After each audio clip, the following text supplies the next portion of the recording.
Dimas baru saja pindah ke sebuah rumah tua di pinggiran kota. Rumah itu terlihat sudah lama tak dihuni, dindingnya yang pudar dan beberapa bagian yang sudah usang membuatnya tampak seperti tempat yang kurang terawat. Namun, dengan harga yang sangat murah dan jaraknya yang jauh dari keramaian kota, Dimas merasa ini adalah kesempatan emas baginya untuk mendapatkan ketenangan setelah lama hidup di tengah hiruk-pikuk kota besar. Namun, sejak malam pertama ia menginjakkan kaki di rumah itu, ada hal aneh yang ia rasakan. Suasana di sekitar rumah sangat sunyi, bahkan lebih sunyi dari yang ia duga. Tidak ada suara kendaraan, tidak ada suara burung atau jangkrik yang biasanya terdengar di malam hari. Hanya kesunyian yang menekan, seolah dunia di luar rumah itu berhenti bernafas. Malam pertama, Dimas hanya menganggapnya sebagai rasa janggal karena baru pindah. Namun, ketika jam menunjukkan pukul 12 malam, ia mendengar suara ketukan pelan di pintu depan. Ketukan itu seperti seseorang yang mengetuk dengan jarinya, satu ketukan, dua ketukan, tiga ketukan, berulang-ulang. Dimas yang saat itu sedang duduk di ruang tamu terdiam. Ia berusaha tidak panik, berpikir mungkin ada orang yang mencari alamat atau mungkin hewan yang terjebak di luar. Ia pun melangkah mendekati pintu dan membuka sedikit untuk melihat siapa yang datang. Namun, tidak ada siapa-siapa. Pintu yang terbuka lebar memperlihatkan halaman depan rumah yang gelap, hanya diterangi oleh cahaya bulan. Dimas merasa sedikit lega dan menutup pintu. Tetapi begitu ia kembali ke ruang tamu, ketukan itu terdengar lagi, lebih keras dan lebih cepat. Jantungnya berdebar, dan keringat mulai membasahi telapak tangannya. Ia mencoba mengabaikannya, berpikir itu hanya suara angin atau mungkin pohon yang bergoyang. Namun, suasana semakin mencekam ketika ia kembali mendengar suara bisikan samar-samar. "Bantu kami, bantu kami." Suara itu terdengar seperti sebuah bisikan yang datang dari dalam dinding rumah. Dimas mencoba menenangkan diri dan berusaha tidur, namun entah kenapa, malam itu ia merasa sangat gelisah. Setiap jam 12 malam, suara ketukan dan bisikan itu datang kembali, lebih sering dan lebih menakutkan. Ia merasa ada sesuatu yang tidak beres dengan rumah itu. Tidak hanya suara, tetapi juga suhu di dalam rumah tiba-tiba terasa lebih dingin. Kadang-kadang, ia merasa seperti ada yang mengamatinya, seolah ada mata yang tak terlihat menatapnya dari sudut-sudut gelap rumah. Hari demi hari, Dimas semakin tertekan. Pekerjaan sehari-harinya pun terganggu. Suara ketukan dan bisikan itu datang seperti sebuah ritual yang tak bisa ia hindari. Setiap kali jam menunjukkan pukul 12 malam, tubuhnya menjadi kaku, pikirannya dipenuhi ketakutan. Ia bahkan mulai merasa bahwa rumah itu sendiri seperti hidup, seolah rumah itu memiliki kekuatan jahat yang ingin mengusik pikiran dan jiwanya. Suatu malam, Dimas memutuskan untuk mencari tahu lebih lanjut tentang rumah tersebut.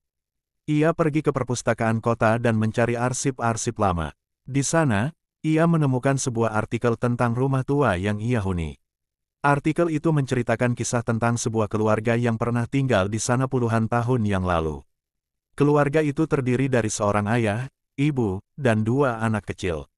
Mereka tewas dalam kebakaran yang sangat mengerikan, kebakaran yang diduga terjadi karena hubungan mereka dengan okultisme.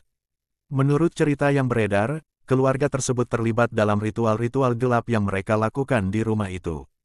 Mereka mencoba untuk memanggil roh-roh dari dunia lain dan mengikatkan diri mereka pada kekuatan gelap. Namun, ritual itu berakhir tragis. Pada malam yang sama, tepat jam 12 malam, kebakaran besar melanda rumah itu, menghabisi seluruh keluarga dalam api yang membara. Sejak saat itu, orang-orang percaya bahwa arwah keluarga itu terperangkap dalam rumah, tidak bisa pergi dan selalu kembali setiap malam pada jam yang sama, jam 12 malam. Dimas merasa pusing. Ternyata semua teror yang ia alami bukanlah kebetulan. Arwah keluarga itu, yang terperangkap dalam waktu, selalu kembali setiap malam dan mencoba mencari seseorang untuk menggantikan mereka, untuk membawa mereka keluar dari siklus yang tak berujung. Dan malam itu, Dimas merasa bahwa ia telah menjadi sasaran berikutnya. Kembali ke rumah, Dimas merasa semakin cemas.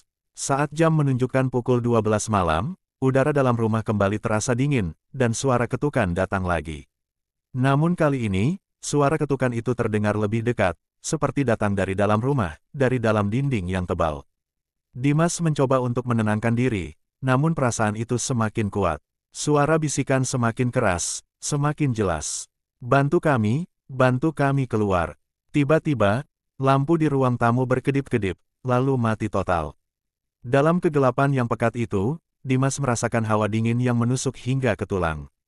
Lalu, di sudut ruangan yang gelap, ia melihat sosok bayangan samar, sosok yang mengenakan pakaian lusuh, dengan wajah yang terbakar, tak bisa dikenali.